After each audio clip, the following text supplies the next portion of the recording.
La Comuna Internacional. Desde Madrid, el análisis semanal de Jorge Fonseca.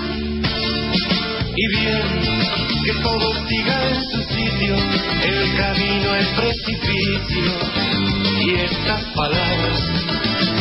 Dante Jorgito Fonseca desde Madrid, ¿cómo le va? Muy buenos días para nosotros. Hola, mucho gusto de nuevo de estar con vos y con el resto de compañeros, Carlos y Fede, allí. Un placer. ¿Cómo estás? Muy bien, muy bien. Contanos primero para empezar por el tiempo, ¿cómo está? Si hace calor, si hace frío. No, mira, es increíble con la cuestión de la emergencia climática planetaria que vivimos. Hay unos altibajos impresionantes, la temperatura. Entonces hemos pasado de temperaturas en todo el país de 35 para arriba, pero en el sur de 40 para arriba, a una bajada muy importante. Esta mañana la mínima era de 13 grados.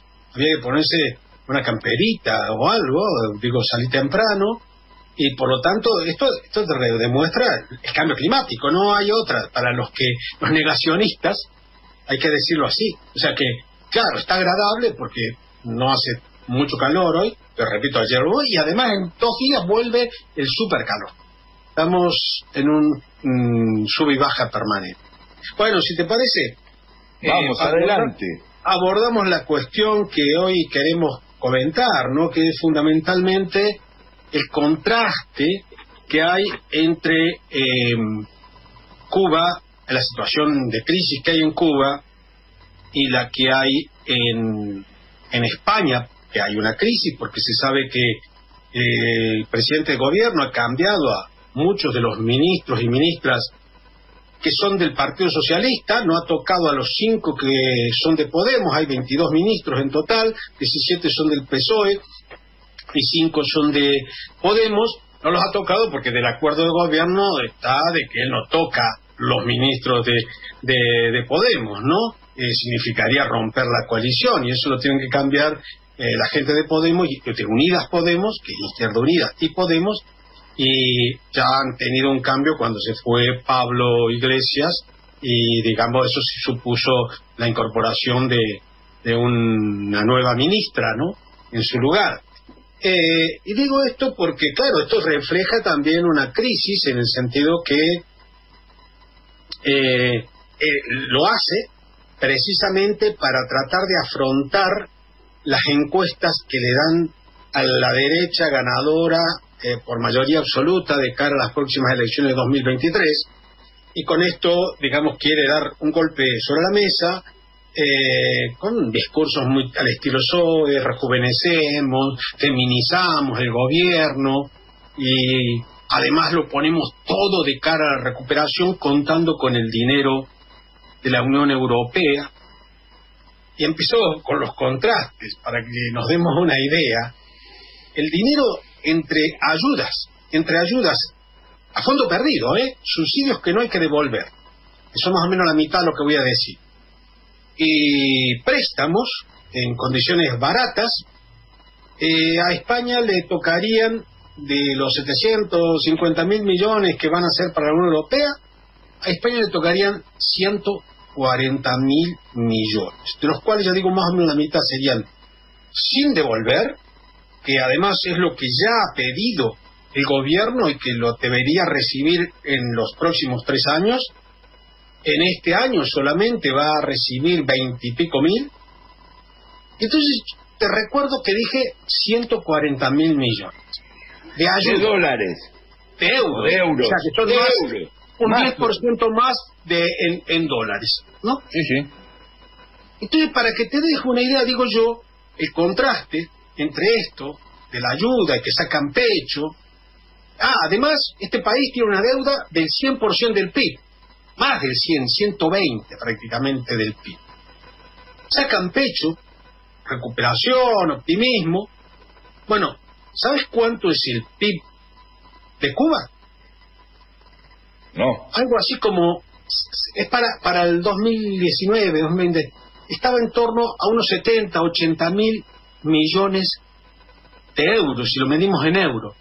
Quiere decir que lo que va a hacer recibir de regalo España es lo que Cuba es decir, produce normalmente en un año.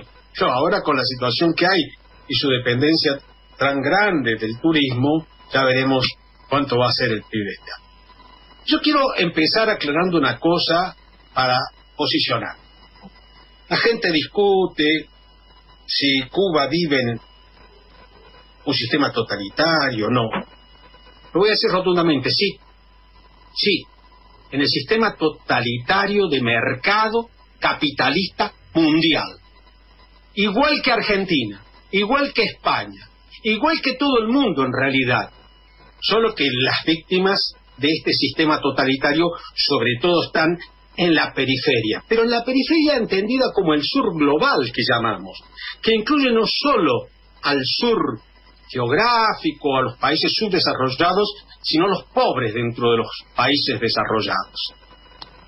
O sea que vive Cuba y todo el mundo vivimos en un sistema totalitario. Digo esto porque ese discurso cínico, en donde además te hablan de libertad y salen a rasgarse las vestiduras, aquí la derecha habla de dictadura, pero también hay que decir que le dice dictadura al gobierno de España, la derecha, con lo cual tampoco debería sorprenderle que le diga dictadura a Cuba, dictadura comunista. Resulta que, ¿por qué? Porque en las manifestaciones que yo personalmente he podido ver en algún vídeo, a quienes, por ejemplo, se ha detenido, son los que estaban agrediendo, atacando a un coche de la policía. Aquí llegas a hacer eso y te pasas la vida en la cárcel. Te pasas la vida en la cárcel. De hecho, 2 días estuve precisamente casualmente, con la madre de una persona, un chico que estuvo preso varios años, porque le acusaban de haber llevado algún arma en una mochila que nunca se demostró nada, pero que le acusaban. A una chica, una compañera, esto digo de chica, por joven simplemente, de Podemos, lo hemos comentado en otra sesión, sí. Se ha condenado sin pruebas, pero porque estaba en un grupo. Y resulta que le llaman democracia. Y dicen, claro, la represión. Salen todos a reclamar libertad. Digamos, aquí, a los del 15M, yo participé en el 15M hace 10 años, nos reprimía cuando estaba el Partido Popular. Hay que reconocer que cuando hubo cambio de gobierno y estaba el PSOE, cambió, ¿no? O sea, había represión, pero selectiva. Con el Partido Popular era una represión dictatorial. Y resulta que ellos salen a pedirle de democracia. Han dicho algo, y aquí ya los meto en un mismo saco, al Partido Popular y al Partido Socialista, y por supuesto a la extrema derecha neonazi de Vox, han dicho algo por la represión criminal de violación de derechos humanos en Colombia. Han dicho algo por la represión criminal,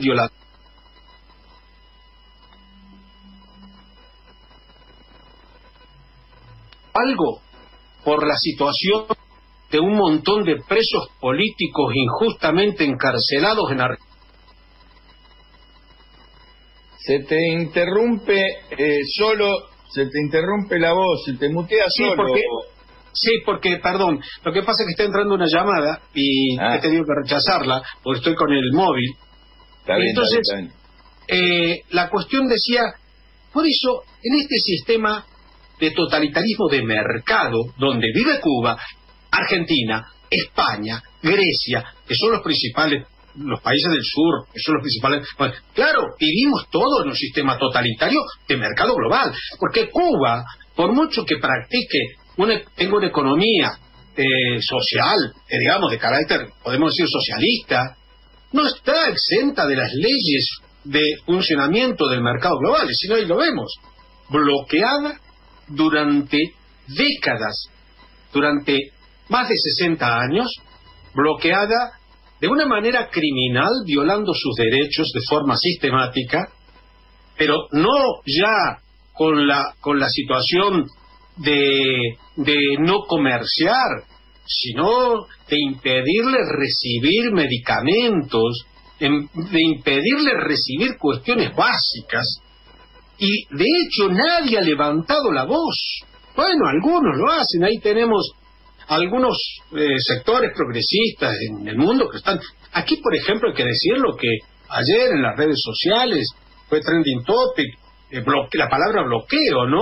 Que evidentemente aludía a denunciar la situación de bloqueo, que es lo que venimos reclamando todos los demócratas, y digo ya no solo los de izquierda, los que son demócratas sinceros, que entienden que lo criminal, lo violatorio de derechos humanos es bloquear a un país y llevarlo a esta situación.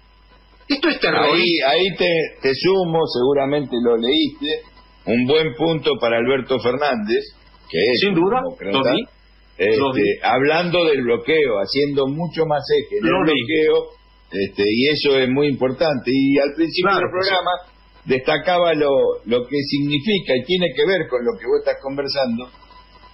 Cintia García discutiendo con Dugan en un programa de televisión de C5N, que es un canal David, una crack Cintia, crack Cintia.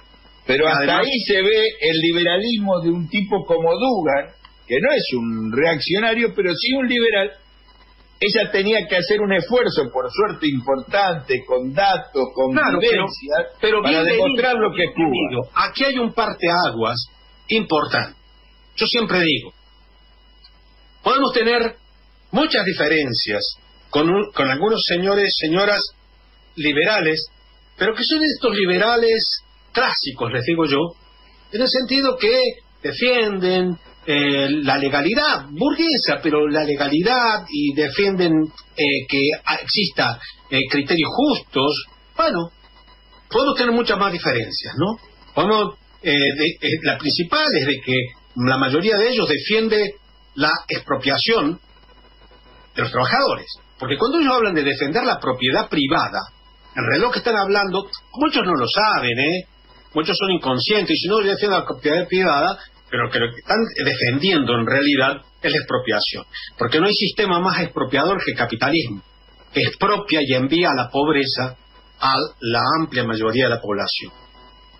Y además quiero volver sobre Cuba para decir, por lo tanto, y entiéndase que ha sido una provocación esto de decir, claro, que hay un sistema totalitario, pero el sistema mundial. No estoy diciendo, obviamente, que Cuba sea un país totalitario. No, estoy diciendo simplemente que, igual que el resto del mundo, está sometido a una situación que es el totalitarismo de mercado, el totalitarismo de las multinacionales, que mantienen una ficción de legalidad siempre y cuando no hagas algo que realmente los puede. Se ha visto la campaña de violatoria de derechos humanos de Pablo Iglesias, por ejemplo, aquí, simplemente, digo, porque se hayan violado derechos básicos, perseguido en su casa, sus hijos, amenazado con balas que les... simplemente por plantear democráticamente en el ámbito parlamentario las cuestiones que a los fascistas no les gustan. Y por otra parte, cuando hablan en términos económicos y se refieren y hablan, siempre ponen como mal ejemplo a vivir como en Cuba, yo les digo, infórmense.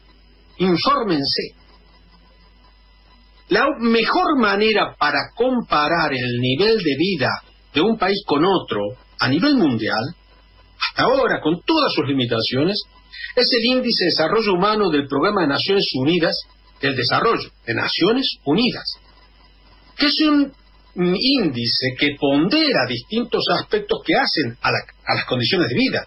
Si tenés acceso al agua, si tenés acceso a la salud, si tenés acceso a la educación, si tenés un ingreso suficiente, si tenés vivienda. Claro, si vos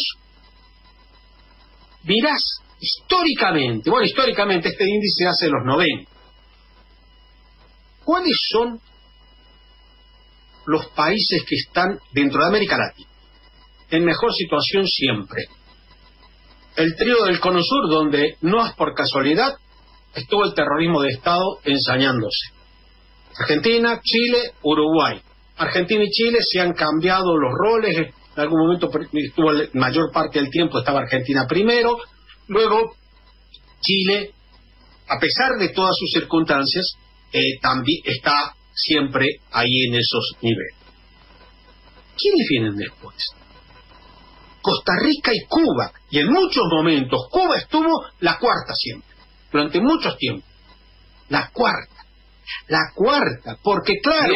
Siendo y estamos con Jorge Fonseca desde Madrid, con Jorge Fonseca, acá en Salir por Arriba, AM740, siendo que Cuba, y esto por ahí desmentímelo vos, es un país pobre comparado con la riqueza que tiene Argentina, que tiene Chile. No tiene recursos naturales, excepto el principal recurso natural, lo digo con comillas, que es ese gran pueblo, ese gran recurso humano, ese recurso humano solidario que ayuda al mundo desde su condición de pobreza.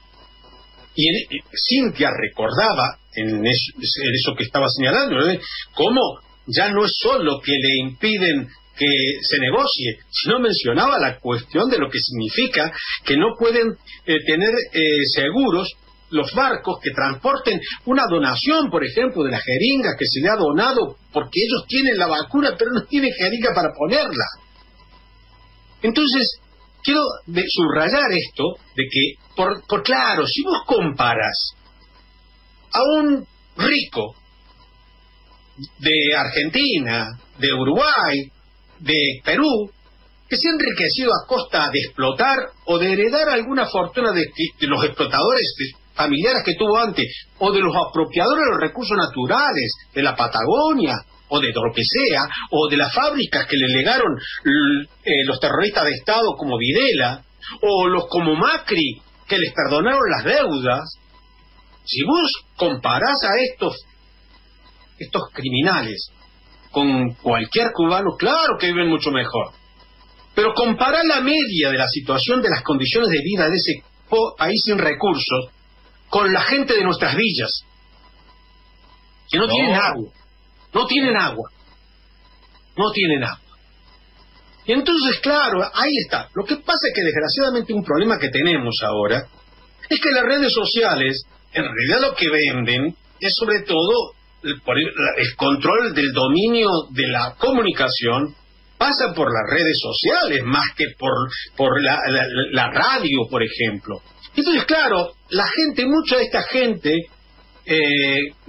sin conciencia, y ahí a lo mejor sí que hay que hacer una crítica a los compañeras cubanas, que a lo mejor tienen que trabajar más la cuestión de la conciencia, mostrarle este tipo de cosas, mostrarle que claro, que ellos viven mal, porque están jodidos y porque no tienen recursos y están bloqueados, pero que en una villa en la América Latina se ve mucho peor que cualquiera de ellos.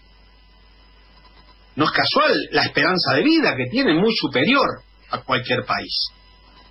Y entonces, quiero decir, hay que poner en esto sobre la mesa y recordar, por lo tanto, las condiciones en las que vive la realidad, el 80% de la población mundial.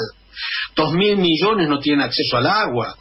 Pero algunos no porque no tengan agua, sino porque sencillamente hay agua, pero está siendo apropiada y luego incluso exportada de algún lugar. Exportada, es así. Jorgito, te pido y te propongo que escuchemos un minutito del tema musical que trajiste, porque también es un homenaje a los cubanos y después hacemos un cierre. Adelante, Carlitos.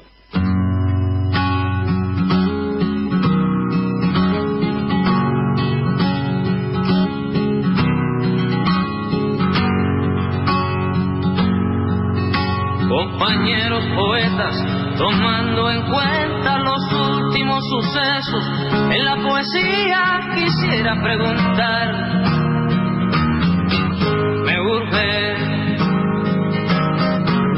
¿qué tipo de adjetivos se deben usar para hacer el poema de un barco sin que se haga sentimental? Fuera de la vanguardia su evidente panfleto. Si debo usar palabras como flota cubana de pesca y playa Girón,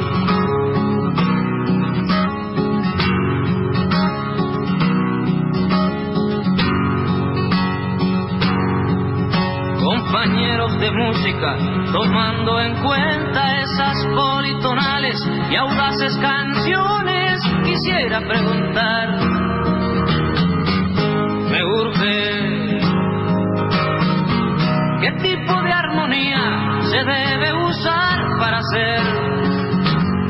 Como recién decía Jorge Fonseca, con quien estamos conversando desde Madrid, el tema de las redes. Y yo quiero reconocerle el enorme esfuerzo que hacen también los cubanos, porque ellos son, el bloqueo los ha privado de tener una mejor conectividad. Esto es así, a pesar de todas las dificultades.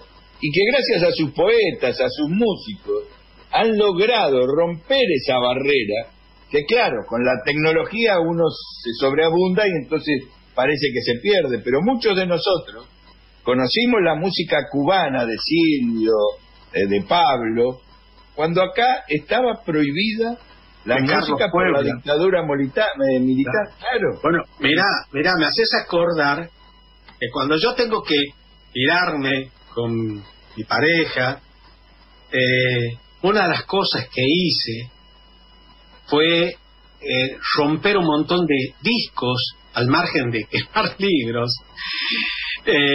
discos de Pablo Milanés, de Silvio, de Virgilio, porque no tenía ni siquiera posibilidad de decir, bueno, voy y se los regalo, yo no tenía que... Por lo tanto, representan una cosa muy importante de nuestra personalidad. O sea, Cuba somos nosotros. Yo siempre envidio a querido amigo Nacho Levi, que después de una experiencia... Hola, cortito. Ahí está. Sí, le puso a su hija, cuando nació, le puso Cuba. Yo creo que realmente eso es un gran homenaje. Sé que estamos pasados de hora, así que en todo caso, si es así, si te parece, recuperamos... ¿Hola? Hola, sí te escucho bien, ¿eh? Sí. Yo te escucho. Bueno. Digo, en todo caso, digo, es un tema que, bueno, el de Cuba, que yo creo que va a seguir estando en el candelero, así que podremos tratar. Seguramente Alejandro mismo lo podrás conversar con Alejandro el viernes, que también está muy pendiente de lo que ocurre ahí, y yo creo que es un tema que tenemos que militar, porque Cuba por eso, somos todas. Por eso hoy hemos dedicado este tiempo, como lo hicimos con José Mushnik, hablando de Colombia, haciendo como una pausa en el aceleramiento que muchas veces nosotros tenemos con la información o los debates, bajando un poco los decibeles para recuperar y hacer una resistencia que tiene que hacerse desde la palabra. Jorgito Fonseca, hasta la semana que viene, un fuerte abrazo. Igualmente, un abrazo muy grande.